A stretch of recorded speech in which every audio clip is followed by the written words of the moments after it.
have their, should I need color pencils the rest of the time? Because we're just doing the algebra and then do the answers, right? So algebra and answers, last day notes on 3.1. These notes took 3 days, and tomorrow's notes will just take 1 day. Crazy how it's lumpy like that. That's okay. First, we have to solve the equation, and then we can say if it's real or imaginary. Hopefully you learned along the way. You could tell if it's real or not. If you have the x squared equal to a positive value, the answers will always be real. But in this case, if I solve for x squared, I get x squared equals a negative value. So now we know right away it's imaginary.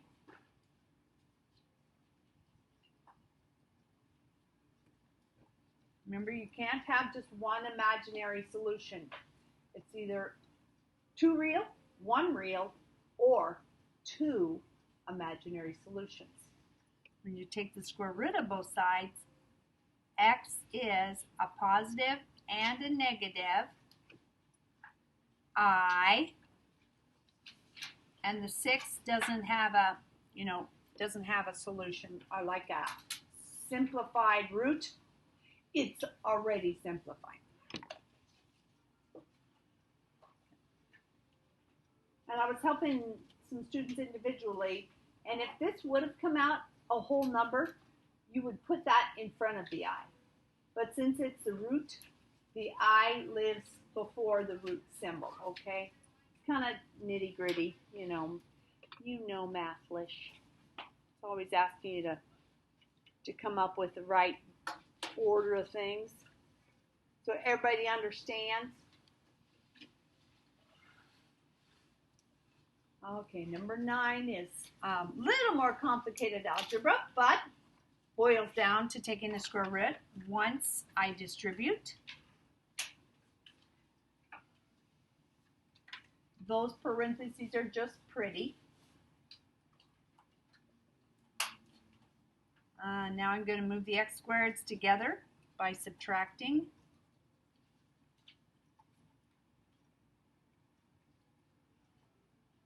And then 2 minus 1 is just 1x squared. Then I'm going to add 2 to get it away from the x squared. So those cancel. X squared is a negative 1. I love this question. Square root. What's my answer? Yes, it is. Imaginary. Square root of a negative 1 is I. Remember, there's 2 answers.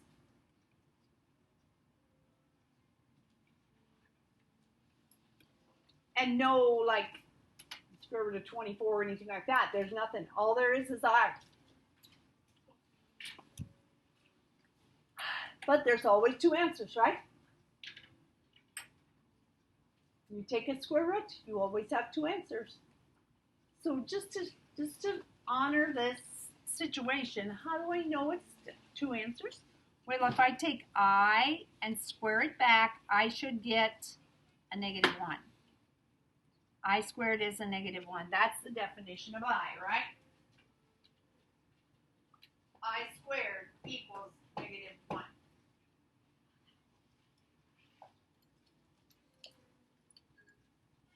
Now, if I square a negative I, remember that's 2 factors in there. That's really a negative 1 squared times I squared. What's a negative 1 times a negative 1? 1. What's I squared? What is I squared? Up front? Negative 1. See it? See that? I'll show you. See this? Parentheses or not, this is negative 1. And what's 1 times negative 1?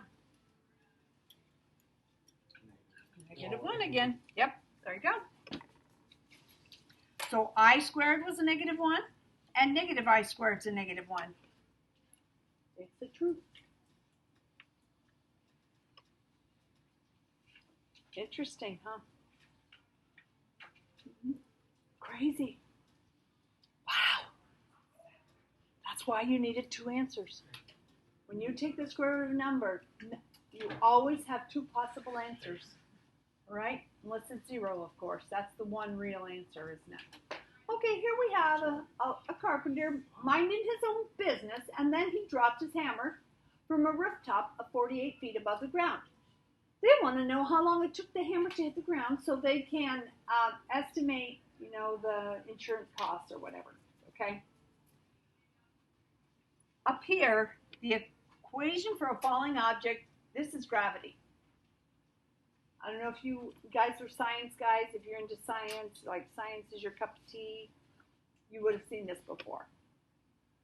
But the scientists would give you the data to put in, and you would have seen the data put in the equation already. Here we have to take this data, put it in this equation, and figure out what's missing. How long means the t is missing. So the hammer started, this is h sub 0. The hammer started at 48 feet. This number is where it ends. So if I'm on the ground, how far above the ground am I? 48. No, I'm done falling. 0. 0, yes. So I have 0 is 48 minus gravity over time.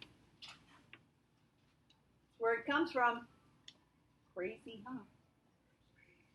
Now we get to solve for t. And this is the application of using square roots to solve problems. So we take a 48 away. That's a 0. I'm going to scooch over here. I get a negative 48 is a negative 16t squared. Divide. Okay. I ran out of room. Oh, pickles. I'll scooch down here. Oh, you see what I did wrong? Do you guys ever do that? Divide by the wrong number. Ag. There we go. I get confused easily. I apologize. Why did I take a negative 16? Because I want to get t alone. Now that makes a lot more sense, doesn't it? What's a negative 48 divided by negative 16?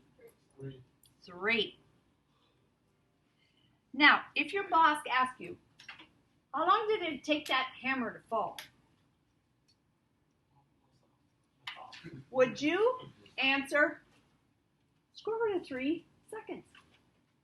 Would you say that? No. No, nobody knows what the square root of 3 is. So how are we going to find out what to tell our boss? Ah, how'd you get that? Okay, I'll show you. When in my calculator I put the square root of 3, I don't get the decimal. Yes, this guy right here. You're talking to your boss, use the toggle button. Now, how much do you think he wants that to be rounded? To 1,000. 1,000, do you think? Okay. You guys are over the top workers, I tell you. I think my, yeah, boss. There you go. He would probably say 1.7. Probably, that's my guess, but I'm not your boss, so at least you know it's about, this is about, right? That's the squiggles. You guys probably can't see it from over there. Over there, okay, the squiggle, that means about. So we're going to say about 1.7 seconds. Yeah. So how accurate do you need to be on the field? That's up to your boss. All right? He'll tell you how accurate he wants it. But I'm sure he doesn't want the square root of 3. Square root of 3s are for us mathematicians who just love to play with numbers. Right? Okay, let's do it for the acorn. You got this thing now? Not yet. Okay. An acorn fell from a branch 20 feet high, so that's where he started, or it, and landed on a branch 7 feet high, that's where it ended. How long did it take the acorn to fall? So this guy is where he ended.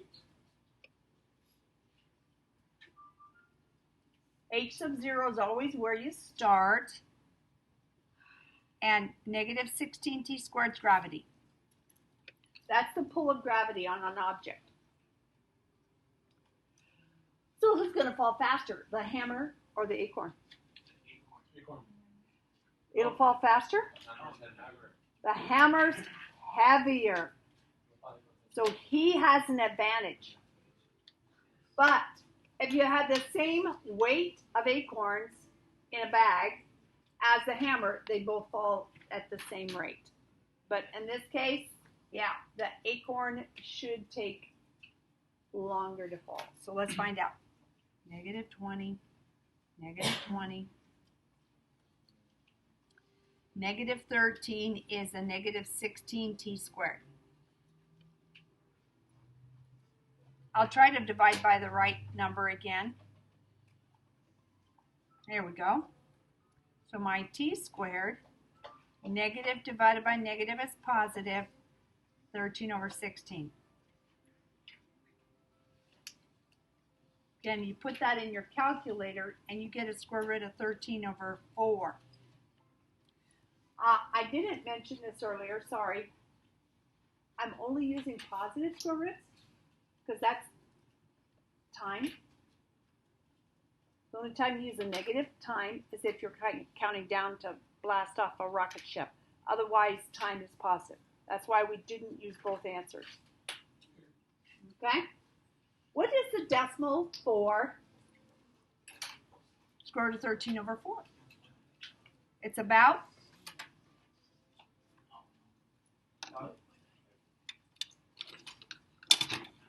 your boss doesn't know.